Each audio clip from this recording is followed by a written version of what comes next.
കേരള നിയമസഭ അന്താരാഷ്ട്ര പുസ്തകോത്സവത്തിന്റെ 3ാം പതിപ്പിന് തുടക്കമായി.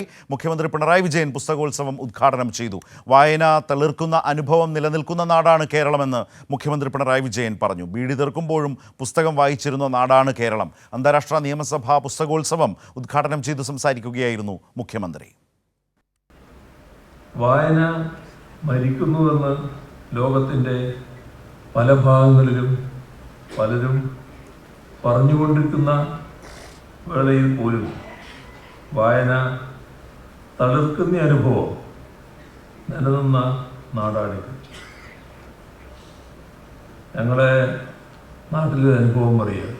ബീഡി തൊഴിലാളികളുടെ ബീഡി തീർത്തുകൊണ്ടിരിക്കെ പോലും പുസ്തകങ്ങൾ വായിച്ചു കേട്ടിരുന്നവരുടെ പൈതൃകമുള്ള നാടാണ് നമ്മുടേത്. ഒരാൾ പുസ്തകം വായിക്കും, മറ്റുള്ളവർ ജോലി എടുക്കും. അപ്പോൾ അയാളെങ്ങനെ ജോലി ചെയ്യുമെന്നൊരു സംശയം വേണ്ട. അയാൾ തെറുക്കേണ്ട ബീഡി മറ്റുള്ളവരെല്ലാവരും കൂടി തെറുത്ത് കൊടുക്കും.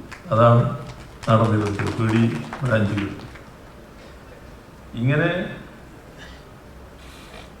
ലോകം ഓഡിയോ ബുക്കിനെ കുറിച്ച് സങ്കല്പിക്കുന്ന കാലത്തിന് മുൻപ് ഇങ്ങനെ മറ്റൊരു രൂപത്തിൽ ഓഡിയോ ബുക്ക് സംവിധാനം ഏർപ്പെടുത്തിയവരുടെ സംസ്ഥാനമാണ് കേരളം. കേരളത്തിൽ ഫിസിക്കൽ ബുക്ക് ഷോപ്പുകളുടെ എണ്ണം കൂടിക്കൊണ്ടിരിക്കുന്നതായി കാണുന്നു. റീഡിംഗ് വന്നപ്പോൾ പോലും പുസ്തകം കയ്യിലെടുത്ത് അതിൻ്റെ പുതുമയുടെ ഗന്ധം ആസ്വദിച്ച് വായിക്കണമെന്ന് ആഗ്രഹിക്കുന്നവരുടെ നാടാണിത്.